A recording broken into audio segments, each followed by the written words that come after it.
afternoon, students. Myself Sanjay Kumar Sinha, Assistant Professor, BC Department from Mahila College, Chaipasa.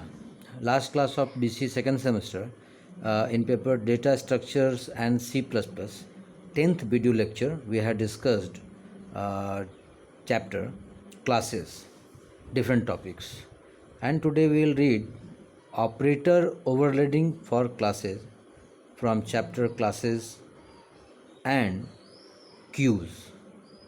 In queues chapter, we will read the introduction, ring buffer, and linked list queue implementations. And today this is 11th lecture. First of all, C++ operator overloading for classes. What is operator overloading in C++? C++ allows we to specify more than one definition for an operator in the same scope, which is called operator overloading. देखिए ये जो chapter है classes में बचा हुआ था last जो है ऑपरेटर ओवरलोडिंग, इसमें हम लोग जानना है कि what is an operator overloading, क्या है ये ऑपरेटर को ओवरलोडिंग करना है। तो देखिए यहाँ हमने लिखा है कि C++ में जब एक ऑपरेटर कोई भी एक ऑपरेटर एक ही स्कोप मतलब एक ही क्लास के अंदर में ज़्यादा अगर एक से ज़्यादा उसको अगर डिफ़ाइन किया जाए, that is called operator overloading.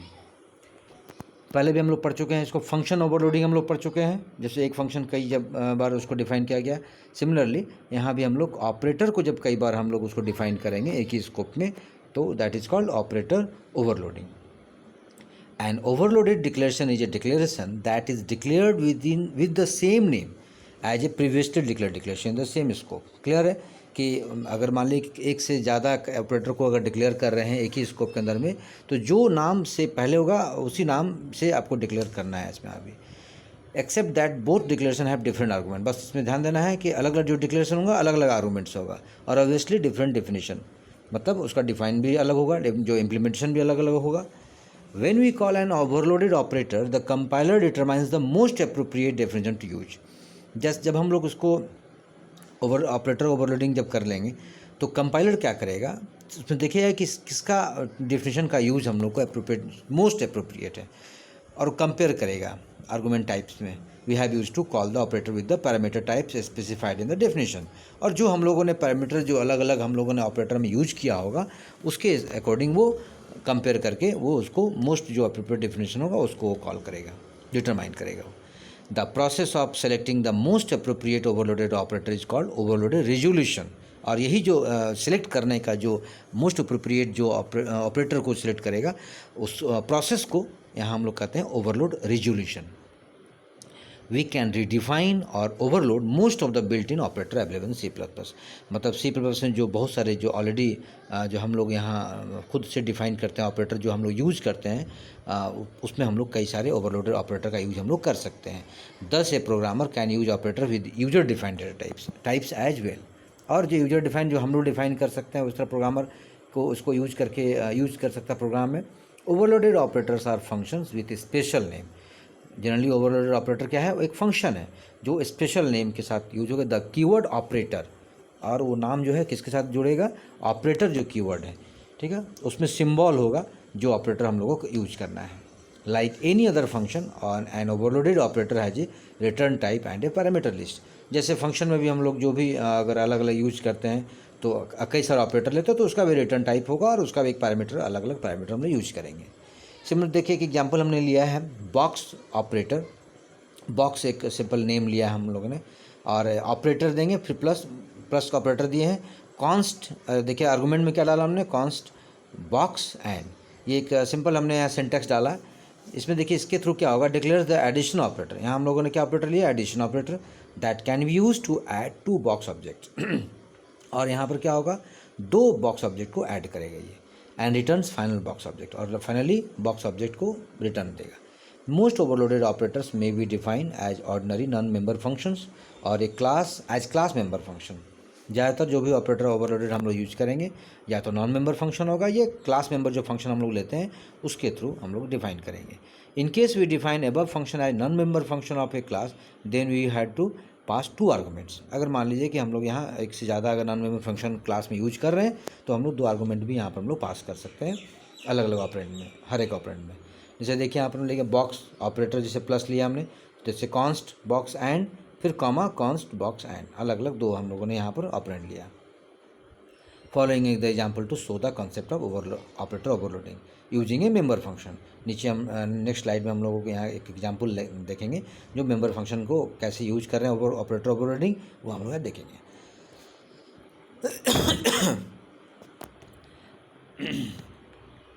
देखिए हमने लिखा है here an object is passed as an argument whose properties will be accessed using this object.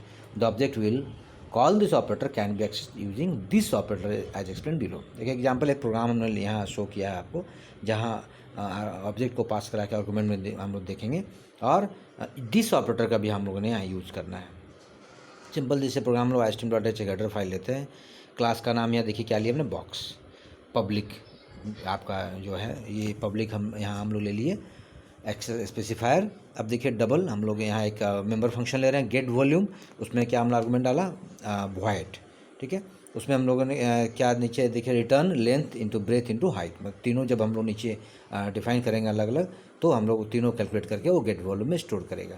तो देखिए सेट लेंथ एक फंक्शन लिया गया, डबल उसमें आर्गुमेंट डाला हमने लेन इजकल टू लेन, मतलब लेन को इनिशियलाइज किया गया लेंथ में, फिर सेम सेट ब्रेथ में किया, सेम सेट हाइट में किया गया। 3 अलग अलग हम लोग यहाँ पर डिफाइन कर लिए। अब देखिए नेक्स्ट जो है स्लाइड में आपको यहाँ पर हम लोग क्या करेंगे, ओवरलोड। अब यहाँ पर देखिए प्लस ऑपरेटर का यूज करेंगे 2 बॉक्स ऑब्जेक्ट को ऐड करने के लिए।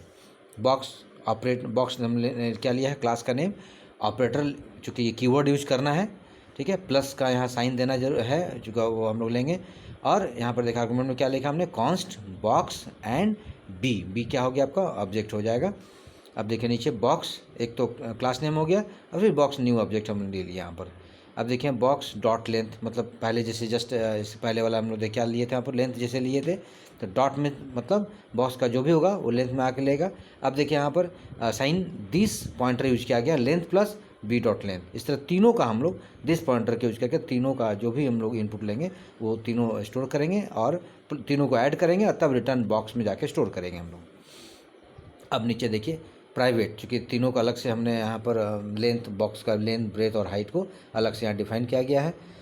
ये यहाँ पर आपका पूरा क्लास एक कंप्लीट हो जाता है, ठीक है, क्लास एक कंप्लीट हो गया, किसको कंप्लीट हो गया। अब यहाँ पर मेन फंक्शन हम लोग प्रोग्राम को यहाँ पर डिस्प्ले करेंगे।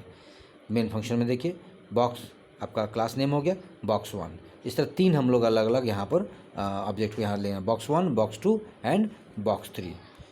देखिए नेक्स्ट जो यहाँ हम लोग स्लाइड में देख रहे हैं, डबल वॉल्यूम, चूँकि यहाँ वॉल्यूम यहाँ स्टोर, चूँकि जो बॉक्स का जो कैलकुलेट करके वॉल्यूम कहाँ स्टोर करेगा, तो यहाँ पर हम लोग यहाँ पर स्पेसिफाई कर दिए, मतलब वॉल्यूम में क्या लिया हम लोग 0.0, मतलब इनिशियलाइज कर दिए वैल्यू को।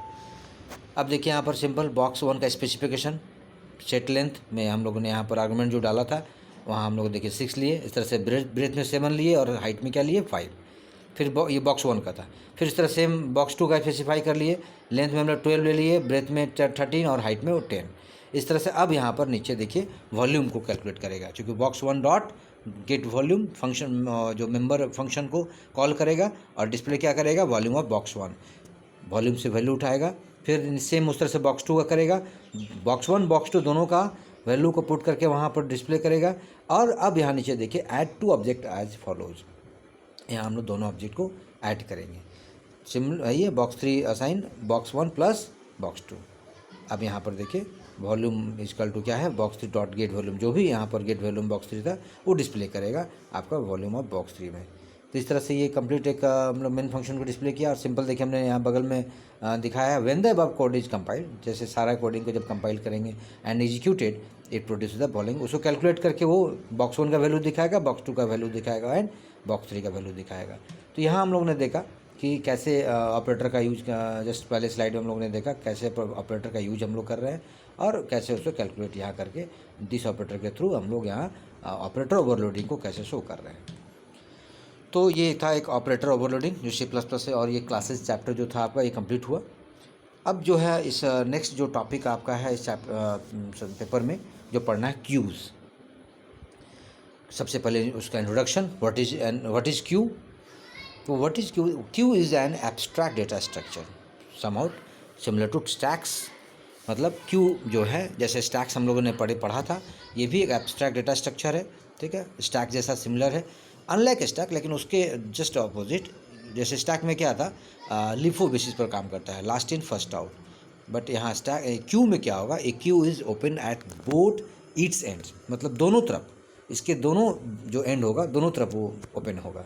One end is always use to insert data, और एक एंड जो होगा किसके लिए यूज होगा, वो डेटा इंसर्ट करने के लिए, जिसको हम बोलते हैं इन Q, and the other is used to remove data, dequeue, जिधर से हम लोग डेटा को रिमूव करेंगे that is called dequeue. Queue follows first in first out methodology, clear है। जैसे हमने इसके पहले हम लोगों ने देखा स्टैक्स क्या मेथड यूज करता है, LIFO, last in first out, just opposite Q क्या है, first in first out. The data item stored will first B accessed first, clear है, जो डेटा सबसे पहले स्टोर्ड हुआ वो सबसे पहले एक्सेस्ड होगा। जैसे सिंपल एक एग्जांपल हमने यहाँ लिया, देखिए एक कार को हमने दिखाया वन वे, जैसे वन वे कोई रोड है और कार वहाँ जैसे जा रहा है, तो देखिए सबसे पहले देखिए दिखाया हमने फर्स्ट इन फर्स्ट आउट, जो सबसे आगे कार देख रहे हैं वहाँ पर आप, वो सबसे पहले इन किया तो सबसे पहले आउट होगा। उसी तरह लास्ट देखिए कार में हमने लिखा है last in first last out, तो लास्ट में आया लास्ट आउट होगा, सिंपल है। यहाँ नीचे हमने देखिए एक्सप्लेन भी किया है, a real world example of queue can be single lane one way road, ठीक है, where the vehicle enters first exit first, clear है। Most real world examples can be seen as queue as a ticket window, जैसे ticket हम लोग train का ticket लेने के लिए अगर विंडो पर खड़ा होते हैं, या पहले फिल्म के टिकट पर विंडो जहां हम लोग पहले खड़े होते हैं, वहाँ सिम जो पहले इन करेंगे वो पहले आउट होंगे। बस स्टॉप में भी अगर टिकट लेना है तो सेम वहाँ पर क्यू का यूज़ हम लोग करते हैं। अब यहाँ पर हम लोग जानना है क्यू का रिप्रेजेंटेशन, कैसे इसको रिप्रेजेंट किया गया। As we now understand that in queue we access both ends for different reasons, ठीक है। अब यहाँ हम लोग यहाँ देख रहे हैं कि देखिए अलग अलग रीजन से अलग अलग हम लोग दोनों तरफ एंड से हम एक्सेस हम लोग कर सकते हैं। सिंपल नीचे एक डायग्राम भी हमने यहाँ दिखाया है, देखिए यहाँ पर क्यू को कैसे दिखाया है, डेटा जैसे वो मूव कर रहा है लास्ट इन लास्ट, देखिए लास्ट डेटा देखिए, फिर सेम डेटा को हमने नीचे दिखाया और एक जस्ट वहाँ पास करा रहे हैं फर्स्ट इन फर्स्ट, जो पहले डेटा इन किया था वो पहले आउट होगा, जो लास्ट में इन किया था वो लास्ट में आउट होगा। सिंपल यहाँ का रिप्रेजेंटेशन हम लोगों ने देखा।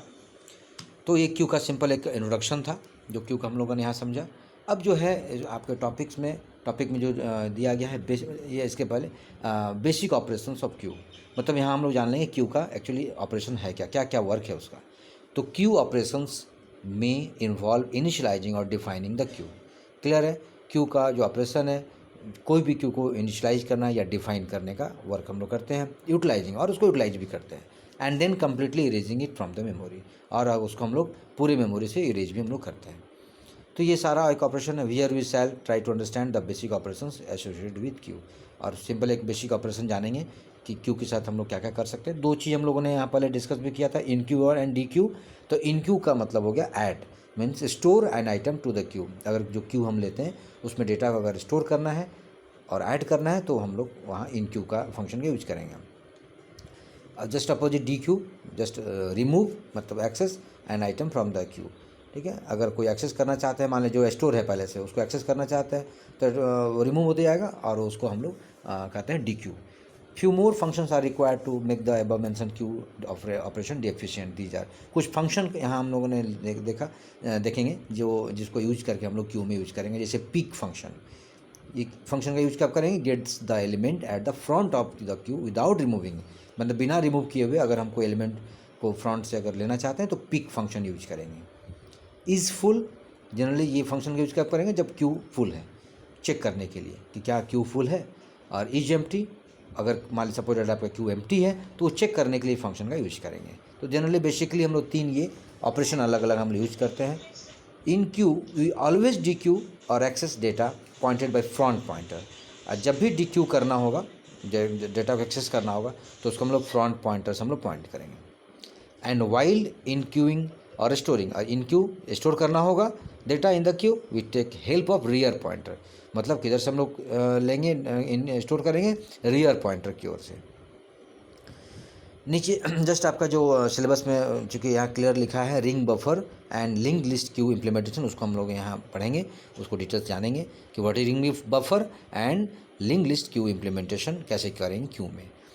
देखिए हमने लिखा है circular Q is a linear data structure in which the operations are performed based on FIFO, first in first out principle, and the last position is connected back to the first position to make a circle. It is also called ring buffer. चूँकि syllabus में आपको ring buffer दिया हुआ है, लेकिन इसको थोड़ा हम लोग यहाँ अलग से इसको देखिए, इसको सर्कुलर क्यू के रूप में आपको हम डिफाइन किए, बट लेकिन लास्ट में आपको हमने यहाँ लिख दिया, उसी को रिंग बफर भी कहा जाता है, इसलिए कंफ्यूज ना करें। सर्कुलर क्यू देखिए यहाँ पर क्लियर हमने इसको डिफाइन किया है। ये क्या है, क्लीनर डेटा स्ट्रक्चर है, जिसमें ऑपरेशन में क्या करेंगे, फर्स्ट इन फर्स्ट आउट, जो पहले इन करेगा वो पहले आउट होगा। यही प्रिंसिपल, यही सिद्धांत पर वो वर्क करता है। And last position is connected back to the first position. देखिए नीचे एक डायग्राम भी हमने यहाँ पर दिखाया टू फर्स्ट एक सर्किल के रूप में देखिए, क्योंकि इसलिए इसको रिंग बफर कहा गया है, क्योंकि रिंग के रूप में ये सर्किल के रूप में ये स्टोर करता है, और इसलिए इसको सर्कुलर क्यू भी बोला गया है। इन ए नॉर्मल क्यू, जैसे हम लोग जनरली क्यू देखते हैं, we can insert element until queue becomes full. जैसे क्यू सिंपल अगर मान लिया लीनियर जा रहा है, तो उसमें हम लोग तब तक इंसर्ट करेंगे जब तक कि हमारा क्यू पूरा फुल ना हो जाए। But once queue becomes full we cannot insert the next element even there is a space in front of queue. लेकिन मान लीजिए एक बार अगर क्यू फुल हो गया, भर गया, तो हम लोग कोई भी एलिमेंट उसमें इंसर्ट नहीं करेंगे। कब तक, जब तक कि हम लोग को क्यू का फ्रंट से स्पेस ना मिले हमें। देखिए सिंपल एक डायग्राम बगल में आपको ग्रीन रंग का दिख रहा है, देखिए यहाँ पर हमने फ्रंट को दिखाया, देखिए वहाँ से 0 1 2 3, देखिए राइट जो है क्लॉकवाइज देखिए 10, फिर 20 30 40 50 इस तरह से। तो 10 क्या है आपका फ्रंट, ठीक है, फिर 20 30, देखिए रियर कौन हो गया 50। तो सिंपल हम लोग यहाँ पर रिंग बफर को यहाँ पर देख रहे हैं, और देखिए ब्लैंक आपका फिर क्या क्या है 50 के बाद देखिए वहाँ पर जो 5th एलिमेंट है, 6th है, 7th है, वो सब ब्लैंक है आपका। इसको हम लोग और नेक्स्ट जो आपका स्लाइड भी देखिए, हम यहाँ पर इसी को क्लियर और डायग्राम के थ्रू जिसको हमने एक्सप्लेन किए हैं ताकि आपको समझ में आ जाए। देखिए सबसे पहले देखिए वहाँ ऊपर में पहला जो देखिए जो रिंग दिख रहा है वहाँ पर इन क्यू, ब्रैकेट में क्या लिखा हमने 14। अब देखिए वहाँ पर फ्रंट भी है रियर भी है, दोनों 14 क्या है फ्रंट भी, मतलब एक ही एलिमेंट जब है तो फ्रंट भी हो गया रियर भी हो गया, क्योंकि वो क्यू बना ही नहीं, मतलब एक ही एलिमेंट है। अगर डिलीशन होगा तो वही होगा, और इंसर्ट होगा तो उसके बाद होगा। अब देखिए नेक्स्ट देखिए बगल रिंग में इन क्यू 22। अब यहाँ पर 22 हम लोग इन क्यू मतलब इंसर्ट कर रहे हैं, तो किधर से देखिए इंसर्ट हो रहा है, वो रियर की ओर से, ठीक है। फ्रंट एज इट इज अपना 14 वहीं करा गया। फिर देखिए बगल में देखिए इन क्यू 13, फिर देखिए 13 रियर की ओर से ये सारे इंसर्ट होते जाएंगे, और देखिए 13 रियर में फिर पहुंच गया। फिर देखिए बगल में 6, अब रियर क्या हो गया 6। अब देखिए जस्ट नीचे आप आइए रो में, अब देखिए एरो मार्क नीचे दिखाया हमने कि यहाँ से डी क्यू करेंगे। यहाँ तक तो हम लोगों ने उस जस्ट ऊपर में हम लोग लाइन में रियर तक हम लोग 6 तक यहाँ इंसर्ट किए। अब यहाँ पर डी क्यू में देखिए, क्योंकि डी क्यू आपको बताया कि किधर से डिलीट होगा, जब भी होगा वो फ्रंट की ओर से। तो सबसे पहले फ्रंट में क्या था 14, तो जैसे ही अगर हम डी क्यू किए तो पहले क्या डिलीट हुआ फ्रंट 14। अब देखिए फ्रंट अब क्या पोजीशन हो गया 22, रियर अपना एज इट इज है। फिर हम यहाँ पर बगल में देखिए डी क्यू हम लोगों ने क्या किया 22 डिलीट हो गया। अब फ्रंट क्या हो गया 13। तो इस तरह से क्या बच गया आपका 13 और 6। अब यहाँ देखिए फिर जो बगल में इन क्यू, अब यहाँ फिर इंसर्ट कर रहे हैं हम लोग 13 आपका फ्रंट में रह गया, 6 उसके जस्ट नीचे। अब देखिए फिर से हम 9 को आपको इंसर्ट कर रहे हैं, मतलब इन क्यू कर रहे हैं, तो देखिए वो कहाँ जाएगा, फिर 6 के पहले 9 लग गया रियर। अब रियर क्या हो गया 9, फिर 9 से पहले देखिए क्या लगा रियर में क्या है 20, ठीक है। इस तरह से ये देखिए एक पूरा रिंग कंप्लीट हो गया। फिर 5 हम लोगों ने डाला तो 20 के बाद रियर देखिए 5 क्या हो गया। इस तरह से ये चलता रहेगा। तो इस तरह से ये हम लोग यहाँ पर एक प्रेजेंटेशन के थ्रू हम लोगों ने यहाँ रिंग बफर के रूप में, और इसको कैसे ये सर्कुलर क्यू वर्क करता है, इसको हम लोगों ने देखा। अब इसी को ऑपरेशन में देखिए, नेक्स्ट स्लाइड में जो आप देख रहे हैं कि operation in on circular queue, कैसे सर्कुलर क्यू में ऑपरेशन करेंगे, कैसे वर्क होगा ये। तो देखिए दो उसमें आपको पॉइंट दिखा था, एक फ्रंट और रियर, दो आपको वहाँ पर मिला था। फ्रंट में क्लियर है, get the front item from Q, and rear get the last item from Q. Front कौन होगा फ्रंट की, और रियर कौन होगा लास्ट आइटम क्यू का। अब देखिए इन क्यू और डी क्यू को यहाँ पर एक एल्गोरिथम के रूप में, एक कंडीशन के रूप में आपको यहाँ हमने एक्सप्लेन कर रहा है ताकि आप क्लियर समझ में आ जाए। इन क्यू ब्रैकेट में क्या लिया हमने वैल्यू, ठीक है। This function is use to insert an element into the circular queue. और ये जो इन क्यू वैल्यू जो फंक्शन है ये हम लोग यूज करेंगे इसमें सर्कुलर क्यू में। In a circular queue the new element is always inserted at rear position. Clear है, हम लोग पहले भी हम लोग इसको पढ़े कि सर्कुलर क्यू में जब भी हम लोग इंसर्ट करना चाहेंगे न्यू एलिमेंट तो किधर से करेंगे, रियर पोजीशन की ओर से। अब इसका कुछ स्टेप्स है जो इसको एल्गोरिथम के रूप में यहाँ पर हमने डिस्प्ले किया। Check whether queue is full. अगर मान लीजिए क्यू पहले से फुल है, ठीक है, तो चेक करेगा कैसे, rear equal to size -1। Suppose that size अगर मान लीजिए 5 है पूरा क्यू का, तो 5 - 1 क्या हो गया 4 इक्वल टू रियर, ठीक है। एंड फ्रंट इक्वल टू 0, और फ्रंट में आपका इक्वल 0 है, मतलब वहाँ आपका कोई भी और जगह नहीं खाली, या और का सिंबल देखिए हमने लिया, rear equal to front minus 1, मतलब फ्रंट माइनस 1 मतलब एक अगर कम कर दिया जाए और रियर पूरा एक तरह से पूरा फुल हो गया। If it is full then display queue is full, उस कंडीशन में क्या होगा, क्यू क्या दिखेगा, पूरा फुल दिखेगा, मतलब वो आप उसमें इंसर्ट नहीं कर सकते हैं। अब उस कंडीशन में आप नहीं कर सकते हैं, but if Q it is not full, अगर मान लो क्यू आपका फुल नहीं है, देन अब वो क्या चेक करेगा, if rear equal to size -1, मतलब रियर की ओर से, जैसे अभी हम लोग देखा रियर भी वही था, फ्रंट भी वही था, साइज -1 मतलब एक कम है, and front not equal to 0, और फ्रंट 0 का इक्वल ना हो, then if it is true then set rear equal to 0। अब वहाँ पर हम लोग सेट कर लेंगे रियर 0, मतलब वहाँ रियर एक जगह फिक्स कर जाएगा, वहाँ से रियर की ओर से इंसर्ट एलिमेंट होते जाएगा, मतलब रियर की ओर से 0 के से 0 1 2 3 4 वैल्यू वहाँ जो है इंसर्ट हम लोग करते जाएंगे। तो ये सिंपल इन क्यू का एक एल्गोरिथम था। जस्ट इसका अपोजिट डी क्यू, ठीक है। This function is use to delete an element from the circular queue. इस फंक्शन का हम लोग कब यूज करेंगे, जब सर्कुलर क्यू से एलिमेंट को डिलीट करना है। In a circular queue the element is always deleted from front position. Clear है, सर्कुलर क्यू में हम लोग किधर से डिलीट करेंगे, फ्रंट पोजिशन की ओर से। अब क्या इसका स्टेप से देखिए, check whether queue is empty, means check front equal to -1, मतलब सबसे पहले देख ले कि ऐसा तो नहीं क्यू पूरा एम्प्टी है, अगर पूरा एम्प्टी है तो कैसे डिलीट होगा, कुछ नहीं डिलीट हो सकता, मतलब front equal to -1, front equal to -1 मतलब पूरा 0, मतलब वहाँ पर एक भी डेटा नहीं, एक भी अगर एलिमेंट नहीं है तो मतलब कि पूरा एम्प्टी है, खाली है। If it is empty then display queue is empty. अगर क्लियर है तो क्या डिस्प्ले कर देगा, क्यू जो है एम्प्टी है।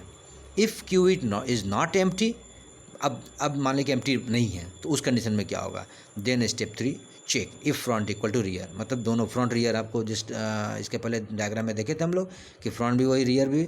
If it is true then set front equal to rear equal to -1। अब वहाँ पर हम लोग सेट करेंगे, क्योंकि रियर तो वैसे ही वैसे रहेगा, अब फ्रंट की ओर से वहाँ से -1 मतलब वहाँ से स्टार्ट होगा डिलीट होना। Else check if front equal to size -1, जो भी होगा साइज उससे एक अगर कम होते जाएगा, फ्रंट की ओर से एक डिलीट होते जाएगा, ठीक है। If it is true then set front equal to 0 and return the element, और तब उस तरह से फ्रंट की ओर से 0 1 2 3 4 मतलब डिलीशन का वहाँ से प्रोसेस स्टार्ट होगा और एलिमेंट फाइनली डिस्प्ले करेगा।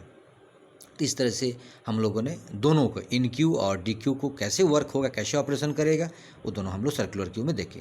सिंपल हमने यहाँ एक दे दिया कि इसका एप्लीकेशन कहाँ है, मतलब ये जो हम लोग पढ़ रहे हैं, कोई पूछा कि what is the use of circular queue और रिंग बफर, तो सिंपल यहाँ देखिए 3 हमने एक एप्लीकेशन दिखाया है। First one is memory management, जैसे इसका यूज कहाँ हम लोग करेंगे, the unused memory location in the case of ordinary Q. Simple मान लीजिए क्यू अगर हम लोग यूज करते हैं, अब मान लीजिए कि बहुत सारा वहाँ पर क्या होता है कि अनयूज हो गया, मान लीजिए कि जगह ब्लैंक रह गया, उस कंडीशन में क्या होगा कि सर्कुलर क्यू में क्या हो, यूटिलाइज हो जाता है। तो सर्कुलर क्यू में ये बेनिफिट है कि वो अननेसेसरी वो ब्लैंक नहीं रहेगा। ट्रैफिक सिस्टम, जैसे आप देखते हो कहीं कहीं ट्रैफिक जहाँ देखते होंगे वहाँ पहले क्या होता है कि सिस्टम बना हुआ है कि पहले लेफ़्ट या राइट या फ्रंट या बैक, तो वो एक उसको इसी सर्कुलर क्यू में उसको एक तरह से प्रोग्रामिंग किया रहता है और सेट किया रहता है। In computer control traffic system circular queue are use to switch on the traffic lights 1 by 1 repeatedly as per the time set. वहाँ पर क्या कर दिया, टाइम सेटिंग कर दिया जाता है 60 सेकेंड या जो भी 50 सेकेंड, वैसे रिपीट करता रहेगा, और वो चारों जो है पहले एक होगा फिर ये होगा, मतलब वो रोटेट करेगा एक तरह से करेगा और वो रिपीट करते रहेगा सर्कुलर क्यू के रूप में। तो वहाँ भी इस को हम लोग यूज कर सकते हैं सर्कुलर क्यू को।